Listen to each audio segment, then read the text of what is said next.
تو بھائی اتنے لوگ جو ہر محفل میں دعا مانگیں گے تو کوئی ایک تو اللہ کا مقبول ہوگا ہی صحیح نا، کوئی خدا کا بندہ تو ہوگا ایسا۔ ہم گناہگار سے ہی پتہ نہیں کیسے کیسے دل میں تقوی والے لوگ بیٹھے ہوئے۔ تو اس لیے اس وقت کو غنیمت سمجھیں اور اس میں ہم خوب اللہ تعالیٰ سے دعائیں مانگیں۔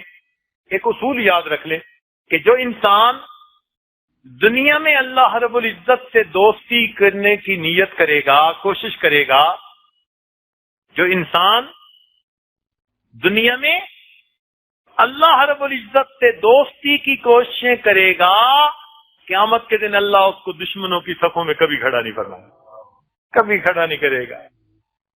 اس مالک کی رحمت گوارا نہیں کرے گی۔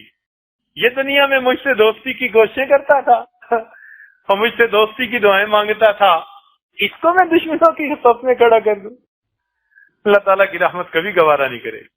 اس لیے اس میں یہ دعا مانگیے، اللہم انی اسألک منک، اے پروردگار میں آپ سے آپ ہی کو طلب کرتا ہوں، آپ ہی کو چاہتا ہوں۔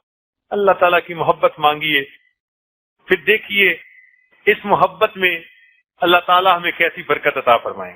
یہ ہماری خوش نصیبی ہے کہ ہمیں اللہ تعالیٰ نے ایک موقع اور دے دیا رمضان مبارک کا، ورنہ حقیقت تو یہی ہے کہ ہمارے گناہوں کو دیکھا جائے چہرے ہی مسخ ہو جاتے، زمین میں ہی دھس جاتے، پتہ نہیں کیا کیا عذاب آنے کے قابل تھے، مگر اس پروردگار نے پھر مہربانی کی، اپنے گناہگار بندوں کو اپنے در پر دہلیز پکڑ کر بیٹھنے کا ایک موقع اور عطا فرمایا۔ تو اللہ تعالیٰ کا ارادہ خیر کا ہے، وہ دینا چاہتا ہے۔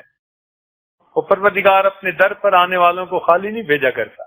سخی دنیا کا نہیں سننا چاہتا کہ لوگوں کی محفل میں کوئی فقیر کہے تو جی میں نے آپ کے در سے مانگا تھا مجھے ملا نہیں تھا۔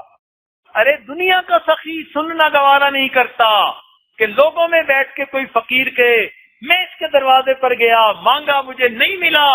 پروردگار کیسے پسند فرمائیں گے کہ روز محشر کوئی بندہ کہے اللہ میں آپ کے در پر یہ رو رو کے مانگتا تھا مجھے آپ کے در سے نہ ملا۔ اللہ تعالیٰ کبھی سننا گوارا نہیں کریں گے، جو مانگے گا پروردگار عطا فرما دے گے، ضرور عطا فرما۔